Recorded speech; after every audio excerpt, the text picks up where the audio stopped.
রাধে রাধে বন্ধুরা। আমি আমার শাশুড়ি মা, বুনু, প্রভু সবাই মিলে ঘুরতে গিয়েছিলাম। সেই ব্লগটাই তোমাদের সঙ্গে আজকে শেয়ার করতে চলে এসেছি। এ দেখো প্রচণ্ড বৃষ্টি হচ্ছিল, গিয়ে দেখি বাড়িতে পরদিন সকালে।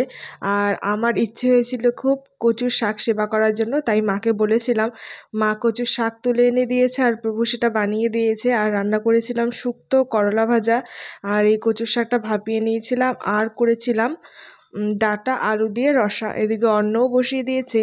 আমাদের বাড়ির এই জিনিসটা আমার খুব ভালো লাগে, যে ছেলে মানুষরা মেয়েদের সাহায্য করতে পারবে না বা ঘরের কোনো কাজ করতে পারবে না, এরকম কোনো ব্যাপার নেই।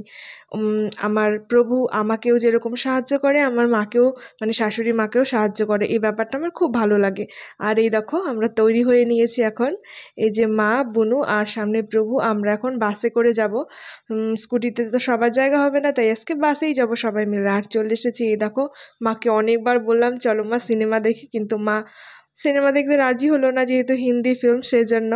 আর এই যে আমরা চলে এসেছি কোচবিহারের ভবানী সিনেমা হলে। এখানে একটা বাদরের মুভি লাগিয়েছে, এনিমেল মুভি, খুব ভালো ছিল মুভিটা। এই দেখো টাইমটা তোমাদের দেখিয়ে নিচ্ছি। আর পপকর্নের অ্যাড দাও, প্রভু টিকিট কেটে নিয়ে এসেছে। আর এখন আমরা যাচ্ছি।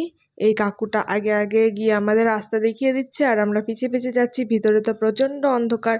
আমরা 5 মিনিট লেট হয়ে গিয়েছিলাম, ওই জন্য মুভিটা অলরেডি শুরু হয়ে গিয়েছিল। তো কোনো ব্যাপার না, 5 মিনিটে কিছু হবে না। তো এখন যাচ্ছি অন্ধকারে। আর মা আছে এখন আমার বড় বুনু, বড় বুনুর বাড়িতে। আমরা মুভি কমপ্লিট করে সেখানেই যাব। তো মুভিটা দেখালাম না, কারণ কপিরাইট পড়তে পারে। আর তারপরে আমরা চলে এসেছি, দেখো ভাগ্নির বাড়িতে। ভাগ্নি শুধু মামি মামি করছে, মামাই মামাই, দিদন দিদন।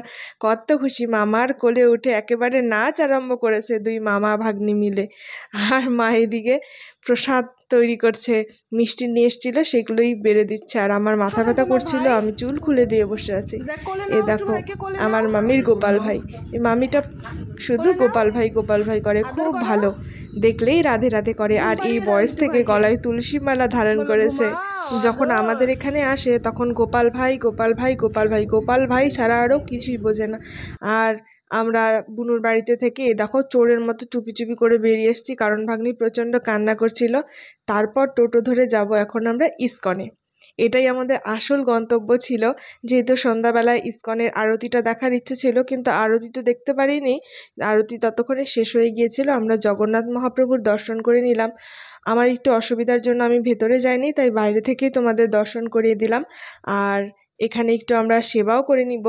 এই দেখো কচুরির দোকান, গরম গরম কচুরি ভাজছে মাতাজি। আর আমরা বাইরের খাবার খাই, তোমরা অনেকে দেখো আমরা নিরামিষ খাই তবুও, কারণ এটা হচ্ছে দীক্ষিত প্রভুজি এবং মাতাজিদের দোকান। তোমরা দেখবে কণ্ঠে তাদের কণ্ঠী ধারণ করা এবং মস্তকে তিলক ধারণ করা, তারা ইস্কনেরই দীক্ষিত প্রভু এবং মাতাজি।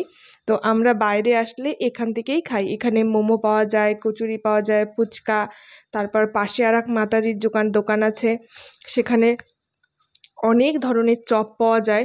এত ভিড় হয়, এত ভিড় হয় যে আমরা কোনো দিন গিয়ে চপ পাই না। আর চপ প্রচণ্ড পরিমাণ টেস্টি। এখানে মোচার চপ পাওয়া যায়, আলুর চপ, অনেক অনেক কিছু, দই বড়া।